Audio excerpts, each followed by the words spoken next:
Assalamu alaikum wa rahmatullahi. Yan uwa barkanmu da wannan rana, barkanmu da kasancewa da ku a wannan channel sannan a wannan tutorial namu. Yau insha Allahu topic ɗin da za mu yi bayani akan su shine yadda za ka ga hotunan da kai liking a Facebook. Bai zama sai ka gansu gaba ɗaya ba, amma hotunan dai mafi yawanci za ka ga hotunan da duk kai liking a Facebook, kuma ba wai yana tsara su yin order bane ba. Wannan hanya ce mafi sauki, ba sai ka biyo ta activity log ba ko kuma ka ɗauko direct information naka na Facebook wanda zai ja lokaci sannan kuma da expense sosai. Wannan kenan.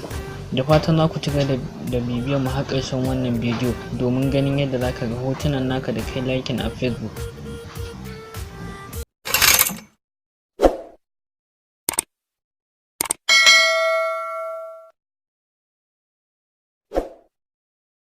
To, ɗan uwa, bayan ka shiga kan Facebook ɗinka kamar haka, daga can sama sai ka je ka danna wannan alamar ta lens ɗin nan wadda take nuna wajen inda za ka yi searching ɗin wani abu da kake nema, inda za ka rubuta sunan shi sai a nuno ma shi.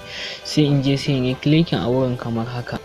Bayan ka yi clicking ya gama buɗe ma, sai ka zo wannan space ɗin na sama wanda aka tanadar da shi domin inda za ka yi rubutu ka rubuta abin da kake nema, sai ka rubuta wannan jimlar photos liked by me.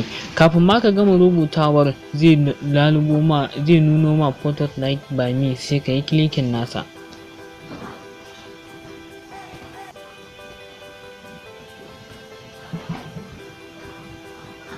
Photos liked.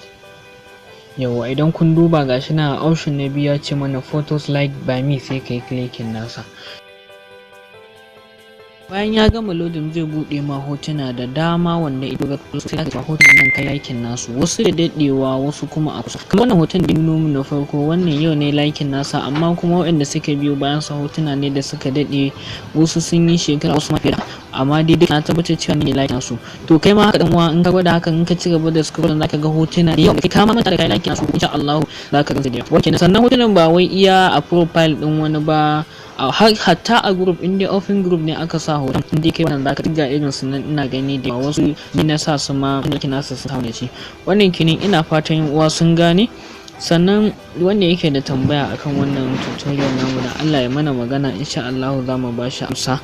Mun gode da wannan ku dinga subscribe, sannan kuma ku taba alamar ƙararrawa ga wanda ba su taba subscribing ba kenan. Shi dai subscribing din nan ba wai kuɗi ake badawa ba, kyauta ake yin sa, ba wani abu bane ba. Zaka gan shi yana ja alamar subscribe din, idan ka taba shi zai koma ash kala, sannan sai ka taba alamar ƙararrawa domin ita ce za ta sa ka dinga samun saƙon sanarwa a duk lokacin da muka ɗora sabon bidiyo.